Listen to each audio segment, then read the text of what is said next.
Completely at random. They just go up to people and say, you're not meant to be at an unauthorized protest. This is forbidden because of the pandemic. And then they seem to just pick protesters off.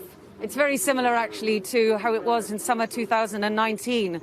But this, when protesters came out in Moscow to protest about parliamentary elections. But this time round, it is protests across this whole country. In more than 90 cities, the Navalny team's headquarters said that demonstrations had been registered. In the Far East, all the way across Siberia, in temperatures of minus 50 degrees in Yakutsk, people were coming out.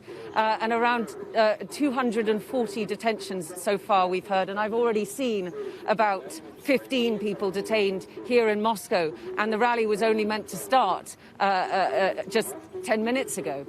There don't seem to be huge numbers of people out here in the same way as there have been in cities in the Far East, but I imagine that more and more will come. But the last few days, the authorities have really been trying to intimidate people, to make sure they understand that there will be a harsh crackdown.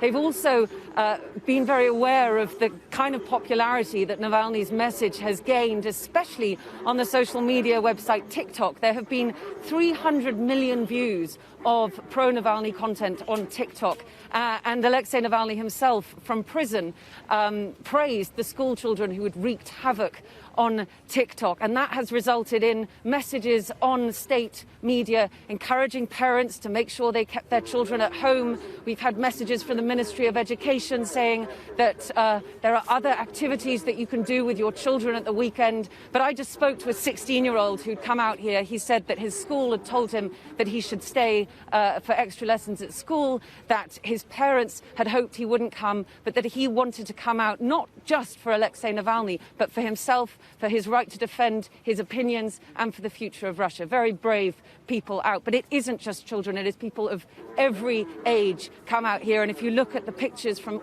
all of these cities across Russia, people of every age come out to defend their rights, to fight for their freedom and to try and secure the freedom of Alexei Navalny, although I really don't think after this huge investigation into Putin's alleged palace on the Black Sea resort that the Kremlin is going to look very kindly on thinking about freeing him.